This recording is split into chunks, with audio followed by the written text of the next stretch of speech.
Yep, I'll admit it.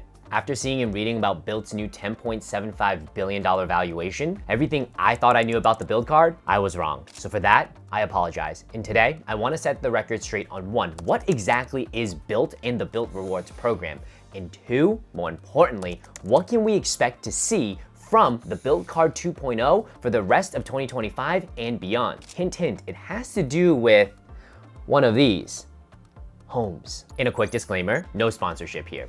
I read the same email that every single BILT member got earlier in the week that detailed the BILT business as well as their business model, along with an internal pitch deck that JP Morgan created for them. I'm kind of surprised they sent it to everyone, but anyway, here we are. After going through the deck and reading the email, I can certainly say I was very wrong about what the BILT Card presents. However, I also understand most people don't just read lengthy corporate emails, nor do they actually review an internal pitch deck. And so I thought it made sense for me to come on and break down all the information to you. And selfishly, yes, I do have a bit of an ego, and I want to be able to say I called it now, even though now isn't exactly early. However, in the grand scheme of things, this $10.75 billion valuation that BILT is getting, I still think is early. This is giving me Venmo vibes. This is giving me Stripe vibes. This is a fintech startup that clearly is a unicorn that I think has significant room still for upside, depending on how they execute over the next couple of years. Okay, enough rambling. Let's get on with the video. Part one, what exactly is BILT and how do they make money? To understand that, let me tell you what I thought it was. I thought when BILT launched in 2021, you pay rent, you earn points, you use the BILT card, voila.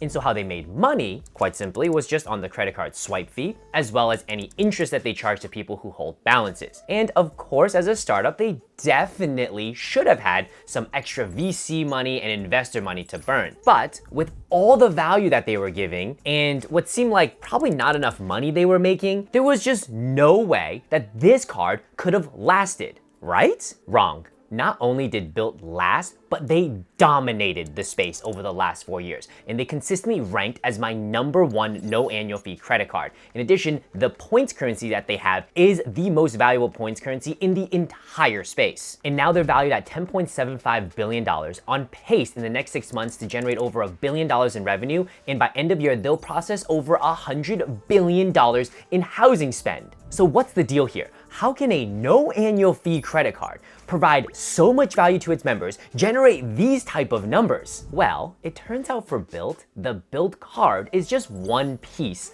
of the puzzle, and it might not be even the largest piece. You see, unlike Chase, American Express, Citi, Capital One, where they have a credit card and the credit card earns points, the BILT Card is part of the BILT Rewards network, and the BILT Rewards network is a massive platform play. And so the BILT network, or really the BILT platform, is both a platform for housing as well as a platform for commerce. On the housing side, it allows real estate companies to manage all of their tenants, from lease signing to lease renewal. And the one stat that I want you to laser focus on here, as a platform for housing, their retention rate is 100%.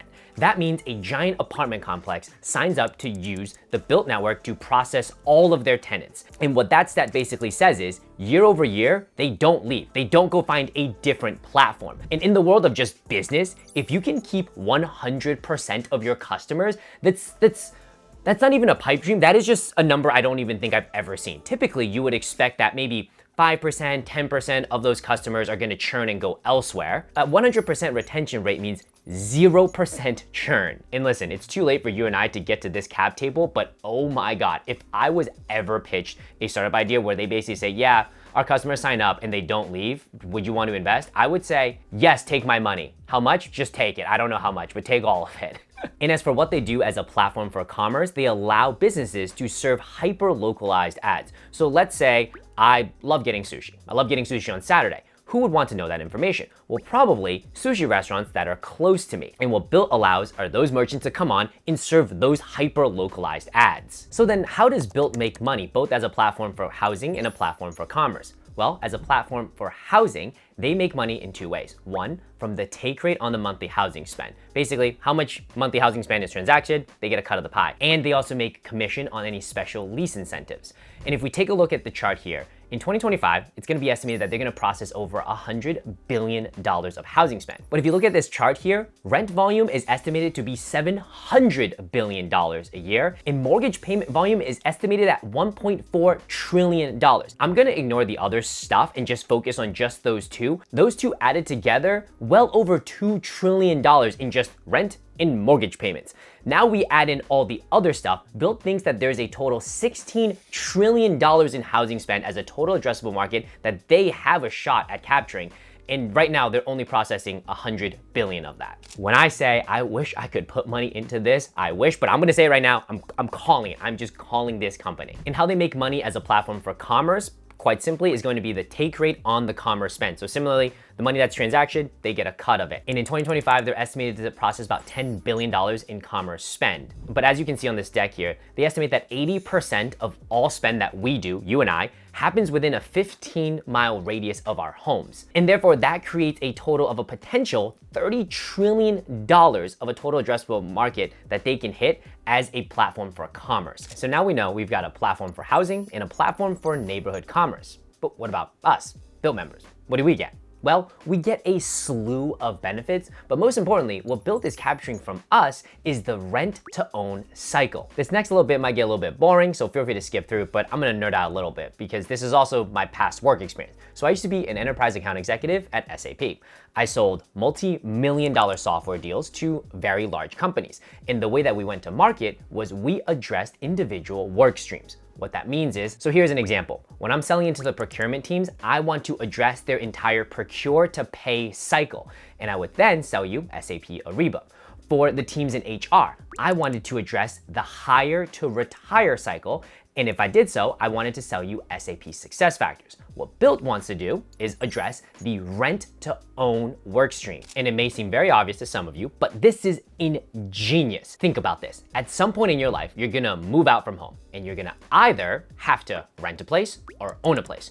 What if a company could address either of that? What if they could be with you the entire step of the way? And right now I would say Bilt does like 75% of that. So you earn points for paying rent. Boom, they got you covered on rental. You can also earn points for buying a house. They got you covered there. The last bit that they're really missing is the piece where you can earn points for paying for your mortgage, which we'll cover in the next section, is closer than you might think. And along the way, from renting to owning, you are regularly using your BILT card. And so that platform as a neighborhood commerce play comes in. In addition, you probably are renewing your lease here and there. There might be lease incentives. Well, the platform for housing play comes in as well. And the crazy thing that BILT has managed to figure out, which I never saw from day one, is that they've made this really powerful kind of circular positive reinforcement loop, or a flywheel. And here's how the flywheel works. The more properties that sign on to the BILT network, the more residents that come on. The more residents come on, the more that they're gonna spend in their local neighborhood markets. And the more that they spend in local markets, that's gonna attract those local merchants to come onto the platform. And the more merchants that come onto the platform, that's gonna be more potential rev share to the properties in value to those residents. And that is gonna incentivize more properties to want to join the network. And guess what? We're back at the starting point of more properties, more residents, more spend, more commerce merchants. More commerce merchants is more rev share for properties and value for residents, and more properties want to join on. And then we start over again. And hopefully you can see this is very much a positive self-reinforcing circle. Now, part 2. What can we expect from BILT 2.0? First one, and the one that I've been asking for, you've been asking for, everyone has been asking for, mortgages. Well, finally, we're getting more concrete answers from them. So in this latest round where they raised $250 million at a $10.75 billion valuation, United Wholesale Mortgages has invested $100 million themselves. They are one of the largest mortgage originators in the country. And it says here in this little blurb at the very last line, we're gonna get more information on what exactly this entails and likely what it means for us in the ability to earn points for mortgages in the fall, which according to my clock, well, that's only just a couple months away. And as for next iteration of the BILT card, it looks like we're gonna have a no annual fee version, $95 version, and a $495 version of the card. And I have on board that we shouldn't be expecting a couponification that we've seen with cards like the American Express Platinum or the Chase Sapphire Reserve at the upper echelons. And for current card members, everything stays the same today, and they're gonna be able to work with us to transition into what that next iteration of the card looks like. Unfortunately, from the email, we don't have exact specifics on on what will be in each individual tiered card, but you might have a clue if you remember Bilt sent out a survey about 6 months ago where they asked us what we wanted to see in the different iterations of the card. And so there are a ton of permutations from the no annual fee to the $95 annual fee to the $495 annual fee version. And I would bet that the card that they finally launch is probably gonna be some flavor of what we've already voted on. And the other news to consider is that Bilt is now leaving Wells Fargo and they're gonna be partnering with Cardless. In conclusion, and to wrap this whole video up, I hope it's becoming clear to you because it's becoming way clearer to me how Bilt truly operates as a company and also how they make money. The BILT Card for everyone seems like the most obvious. And maybe that's because why I'm not and you're not running a $10 billion company. But that is clearly just a portion of it. You need the members on the platform, but how it seems like they're making a huge chunk of their money is really as a platform for housing and a platform for neighborhood commerce. And those two addressable markets are significantly larger than just the little processing fee or the interest from the balance that people are holding on the cards. And the thing that I'm keeping my fingers crossed for is in this next iteration of the Bilt 2.0 cards that we start getting sign-up bonuses. We love Bilt points, and I totally understand how someone can view earning points for rent and later earning points for mortgages can be seen as a sign-up bonus because this is money you have to spend, and most people are gonna earn tens of thousands of points just from the amount of money they have to spend on housing. But it would be so nice to finally get a sign-up bonus for, let's say, even the $95 card or the $495 card, just so that as members, we can get that much more value without having to wait month over month to get that captured spend. Cool, folks. Well, that is the video. If you have any comments, questions, drop them down below. Let me know, what do you think this 2.0 card looks like? And if you're interested, I can link down below the pitch deck that they had for the entire business that was created by JP Morgan. Otherwise though, I'll catch you on the next one. Peace.